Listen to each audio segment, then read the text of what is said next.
Hello, and welcome to the final webinar in our summer series where we're going to focus on college prep tips. All of our webinars from this past summer have been posted to our website, and any webinars we are hosting this fall are also available on our events page. And we're going to be looking at things like the basics of AI and essential research skills. So if you're interested in those, please head on over to the UDC Library's website to sign up for them. Today's webinar is going to focus on college tips to help you get ready for the fall semester. This webinar is being recorded and a link will be sent to all registrants after the event. We will also have time for questions, both recorded and unrecorded at the end. But if you have any questions during the session, please don't hesitate to put them in the chat and I'll answer them as they come up.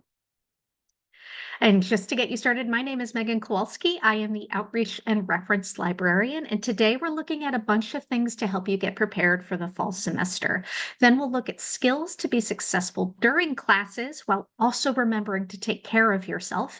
And then we're going to wrap up by looking at various support services at our university and ending with our Q&A. So it may seem like busy work. Putting in early planning and organization can really help you prepare for the upcoming semester. And this goes for any semester you are at the university. The academic calendar is one of the biggest things you're going to want to pay attention to. This has big events and dates with things like the add drop period and when grades are due. The academic calendar also lists holidays and closures, and you want to pay attention to these because you don't want to come to campus if you don't have to. Plus, when you look at the academic calendar, it gives you a sense of the rhythm of the semester. When are exam periods and things like that? That way you can build in some study time. And when it comes to the calendar, you want to know the big events, but then you also want to consider your extracurriculars and outside activities. UDC has a formal academic calendar and an informal events calendar, and you have access to both of those online. Then you want to think about class logistics. You need to know what your classes look like because not every single class is the same. So, first, when is your class? What day of the week and what time? And then, where is your class? Is it on campus or online? If your class is on campus, what building is it? What floor is it? UDC can be a bit confusing to navigate for the first time, so don't be afraid to ask for directions. There are plenty of people on campus who can help you find where you need to go. And it can also be useful to do a test run to get to class or to click the link for your online class. And this lets you know how long it takes to get somewhere, and it can see what kind of classroom setup you're working with. Is it a big lecture hall so there's not a lot of outlets if you have a laptop? Is it a single room with one big desk? Is it little desks that you used to have in high school? Knowing what the classroom setup looks like can help you prepare ahead of time. The syllabus is provided for each class is one of the most important documents because it is essentially a contract for that specific course. Read the syllabus from beginning to end. You can find them in Blackboard or they may be emailed to you ahead of time. If your class is in person, you may also get a physical copy. And the syllabus includes things like policies, both university level policies and course level policies. So this will cover things like grading, absences, plagiarism, and the academic honesty policy. And these policies may vary from class to class. Some professors may demand complete attendance of every single session, while others may give you a little bit more leeway, and you won't know that unless you read the syllabus. The syllabus also has the requirements for each course. So the things like the required reading, the textbooks, if you need to download any software, or if you're taking a physical class like in art or architecture, what tools you may need to have ahead of time. The syllabus will also include your graded assignments and projects and how much each of those is worth, whether 5% of the course or, 50% of your grade. It will also include readings and when you need to read specific articles or chapters, and it will also have deadlines, both for your readings and for your graded assignments and projects. Many of the course syllabi also have support services listed that you may find useful for that class, as well as the contact information for your faculty member. And so this way you know how they would prefer for you to get in touch with them. Again, read it from start to finish. Some professors even include Easter eggs for extra points. So something like, hey, if you're reading this, please send me a photo of a dog and I will add 5 points to something. So always pay attention. And also, during the course of the semester, before you ask your professor a question, go back to the syllabus because the answer is probably in there. Your schedule is your life, literally. It's telling you where to go and what to do. So find a schedule system or calendar that works for you. Obviously, the most common these days is a digital calendar, but it could also be a print planner, bullet journal, or any other system where you track what you need to do.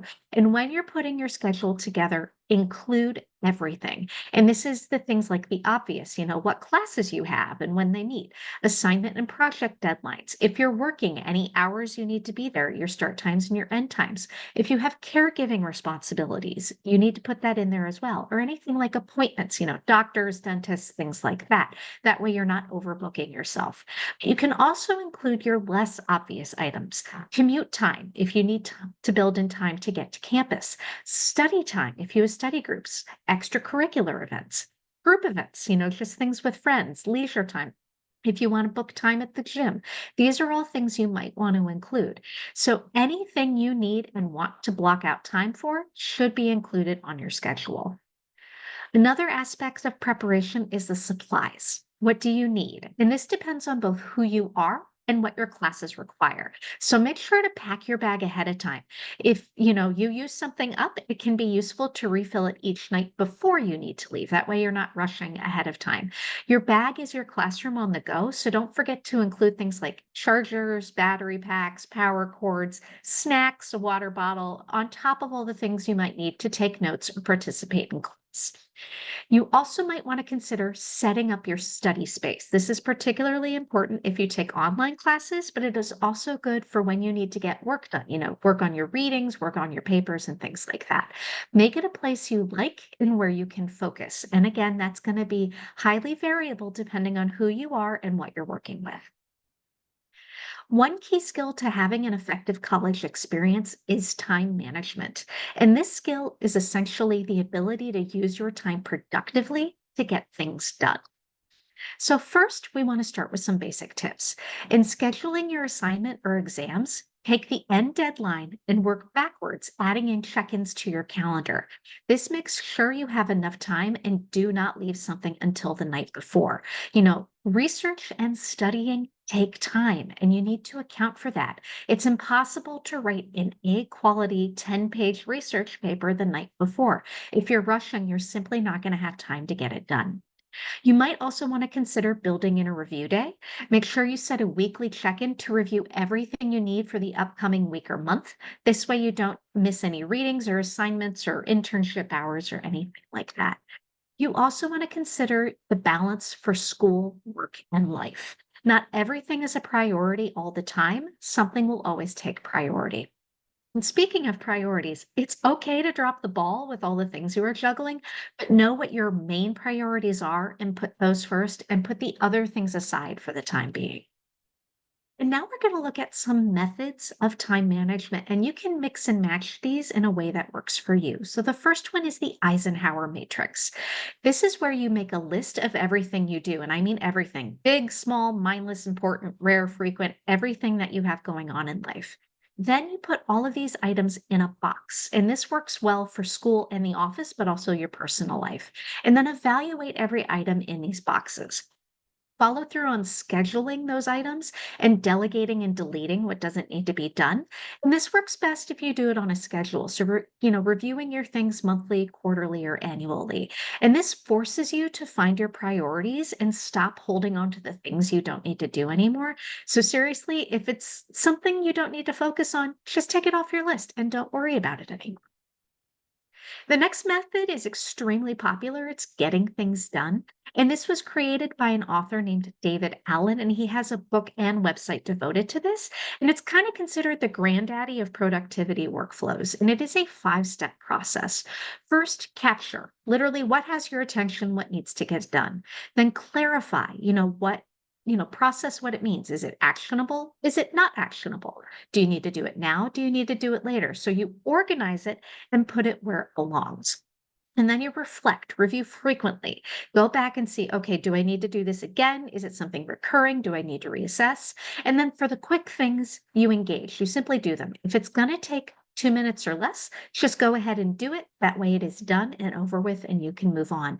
And this is a pretty intricate process, but there are plenty of explainers online. And if you want to learn more, please don't hesitate to reach out to us, and we can find those explainers that express this idea in more detail. Next is time blocking.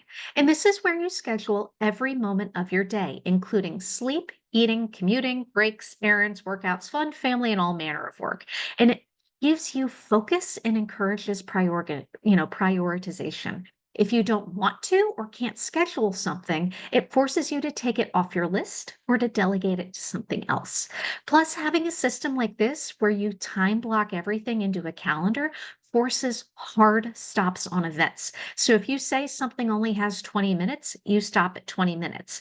And this is a great method if you need to schedule back to back things and claw back some time for deep work. And this can be useful if you want to say, I have a court, say on a Monday you have two classes. Well, what do you want to do between those two classes if you have 2 hours? You can put it on your calendar so you know what you want to focus on. Next is called Kanban, and this is a visualized project management system. You put everything you want to do, are doing, and have done on boards that show you the status of where you're at. It is highly adaptable, it forces transparency, and it helps you uncover bottlenecks. Like if something is lingering on your to do board for a very long time, you can reassess if you need to do it. And you can do this, in person on a wall with post-it notes, or you can use a system like Trello, which is a very easy digital system that helps you visualize this. You can also use this on, say, a whiteboard or even just a piece of paper. Anything that works for you to help you track what you want to do, what you are actually doing, and what you have done.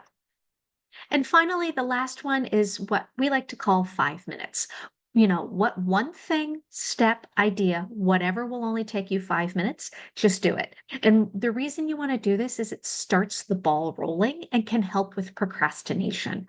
Once you start something, even if it doesn't take 5 minutes, you are likely to finish that step or project. And this is great for work or your personal life. So, for example, if I just take 5 minutes to start cleaning up my kids' toys, it might take me longer than that to actually finish cleaning up, but because I started, I'm going to go ahead and finish. And this is a great way to just get started. Set a timer for 5 minutes, start something, and at the end, you have permission to stop or you can keep going.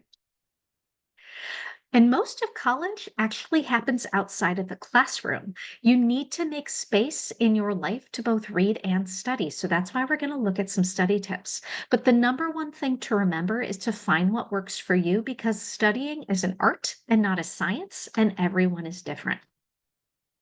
So find your space. What physical environment works for you? What sounds do you like? What feel? What mood of productivity? Find something where you realize, oh, this is the zone I want to work in. And then once you're there, minimize distractions. That means putting your phone on airplane mode, turning off notifications, shutting the door, whatever you need to do to create a bubble where you can focus. And then to help you, you know, do that focus, you can use something called the Pomodoro method where you set a timer for 25 minutes. Once it goes off, you take a 5-minute breaks. After four 25-minute sessions, you break for a longer 20 minutes. And this is great for things like writing a paper or studying for exams. And then you want to reward yourself. You're working hard, so find a way to treat yourself at the end. Does it mean taking 30 minutes to watch a TV show or listening to a podcast? That's great. Some people like to reward themselves with a little snack after every book chapter they read. Again, whatever works for you. Note taking is incredibly important because this applies to when you are in class and when you are working on your own. In college, you're going to want to take a lot of notes. So, note taking can be digital or physical. Pick a system that you like and can maintain. That's the important part. It's not worthwhile to take notes if you're not going to maintain it and go back and review them.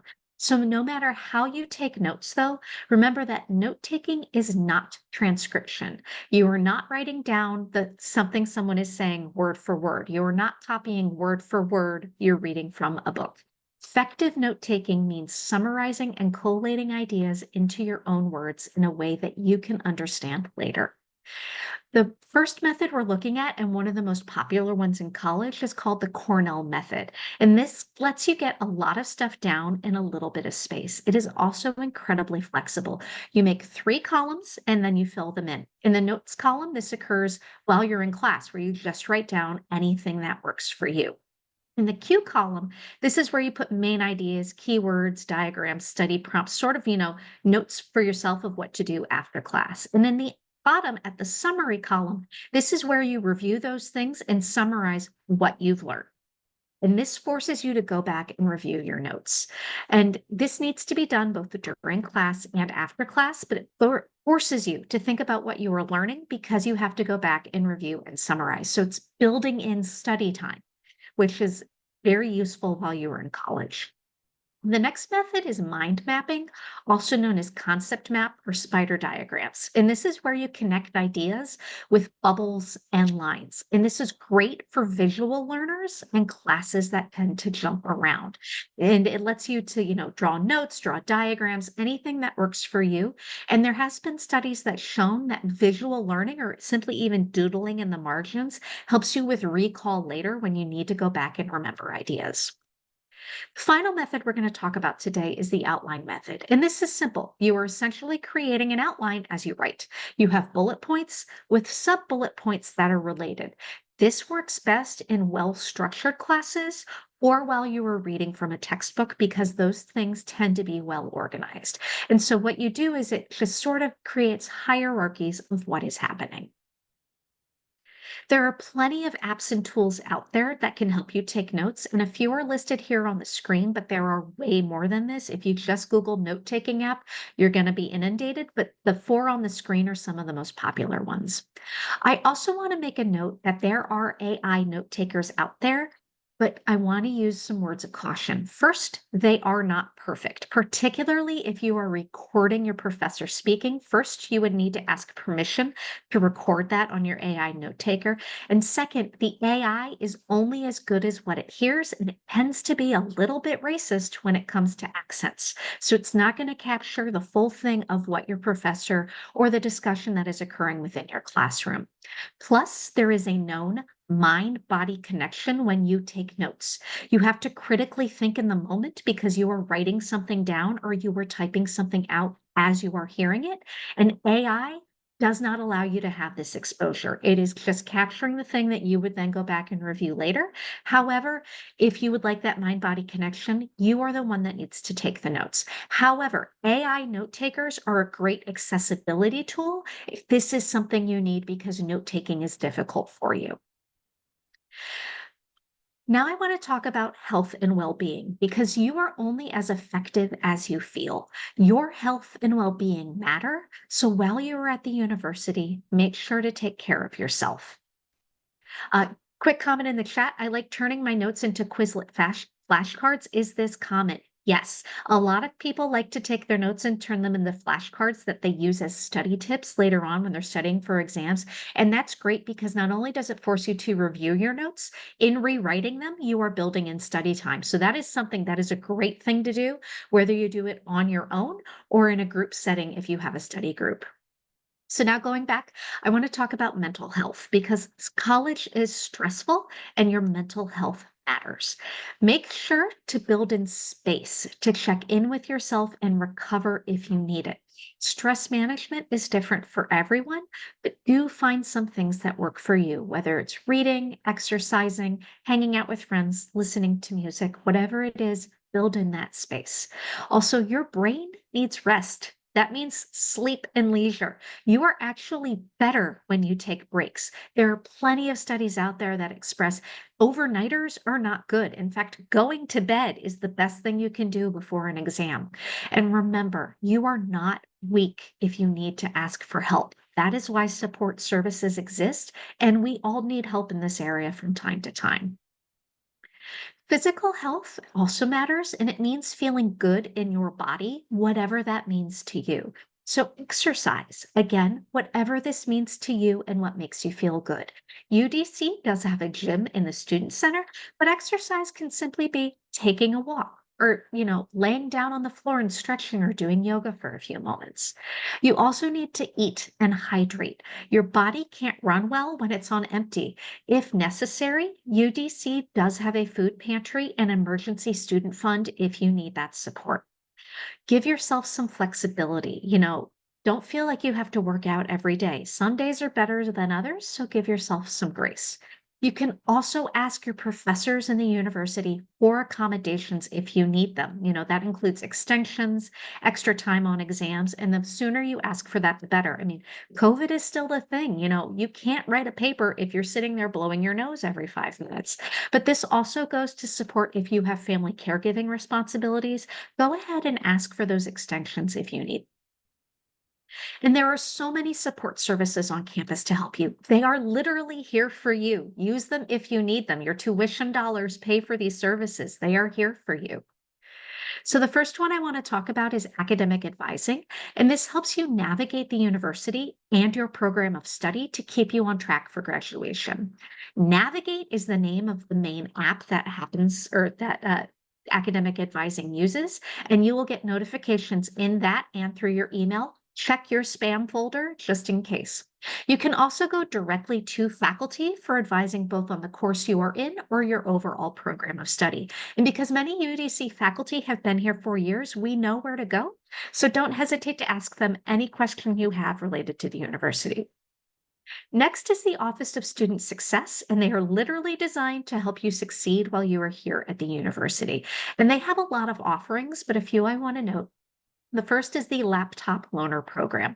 Each semester, you can sign up online through MyUDC. There's a form there, and a holding charge, if you are approved, will be placed on your account for a laptop, but that will be removed at the end of the semester once you use the laptop. If you are approved, you can pick up a laptop for the duration of the semester from the library. Student Success also houses the tutoring program, and these are in-person tutors, but also Upswing. And this is an online tutoring platform that is available 24/7. The Writing Center currently is not housed in student success. It is being run out of the English department in Building 71. So if you need help with writing support, just head on over there and they can help out with that. The Accessibility Resource Center is for those who need accommodations or other support for any accessibility needs. Their services are confidential. You will need to submit paperwork and you may need some doctor's notes that go with this. So if you need any sort of accommodation, do start early just to make sure that you get all that paperwork processed and the items that may need to be shared with your professors are shared with them. Counseling Center supports your mental health and wellness. They offer appointments and also have many apps that you can use to get the support. Again, their services are confidential. It is perfectly normal if you need help, so do not hesitate to set up an appointment with them. They are a very important service that you should make use of if you need it. Financial aid oversees tuition, loans, grants, and scholarship. Essentially, if it's money related, they're where you want to go. And so this can be things like if there are charges on your account, if you need help finding a grant or processing a scholarship, they'll also let you know how those things are working. So don't hesitate to contact them. The Office of Information Technology is essentially all the tech stuff. They support email, password resets, software requests, and they even have a help desk in Building 71 where you can go for some help in person. Career services is not just for those who is graduating soon. They are for anyone at the university who is looking for career support. And Handshake is their main platform for job and internship exploration because this office not only helps you find an actual, full-time position, but can also help with internship placements. They can also prep you with things like resume reviews and interview practices. The most important thing they may help with is alumni connections. One of the biggest things about going to college is that you now have an access to a network of people who are now out in the career world. And this office knows where those connections are. It can help set you up with, informational services or just connections with a certain, office you were interested in working with one day. Public safety here at UDC is actually part of the DC Police Force, and they are here to make sure that campus is safe for everyone. They offer an app called Live Safe, where you can, request, courtesy walks, where you can report anything. It is easy to download, and it's also where, say, if something is happening around campus, because UDC is a part of DC, and there are a lot of protests that happens and things like that, they'll send out notifications to alert you of, say, hey, you can't go down this street today. And when it comes to reporting, it's better safe than sorry. So if you see something, say something. And that you can do through LiveSafe or contacting the Office of Public Safety. There are also plenty student groups and clubs. These are the life of campus. So find a group that works for you. And many of these are listed online through the Student Life website.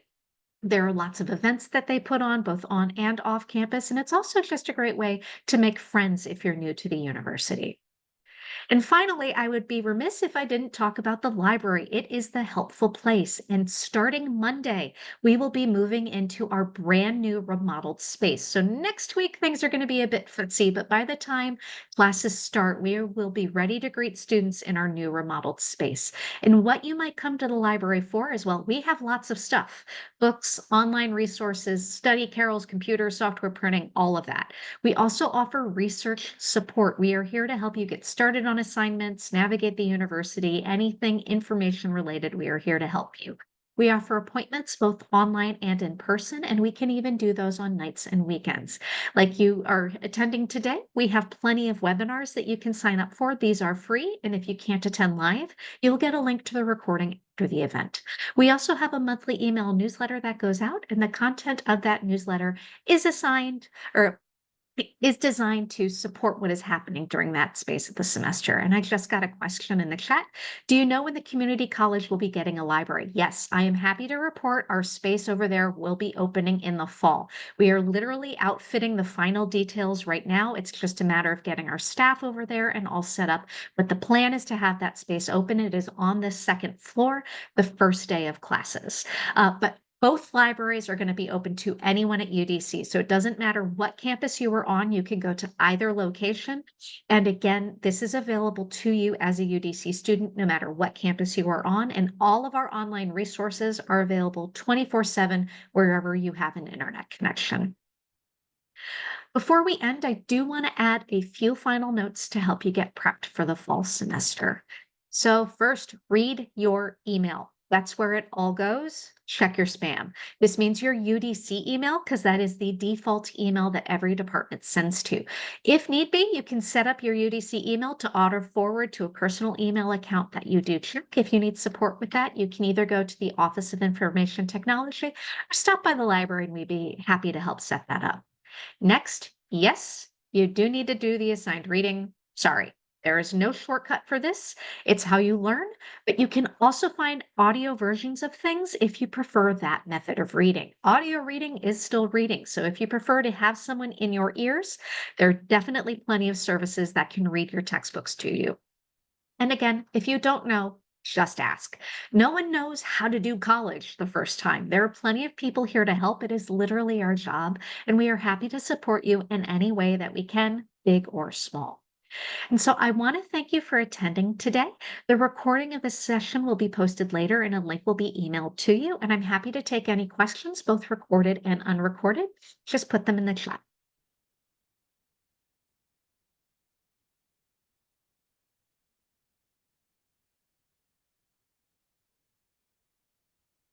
All right, not seeing anything come in, so I'm going to go ahead and stop the recording. Thank you for attending today.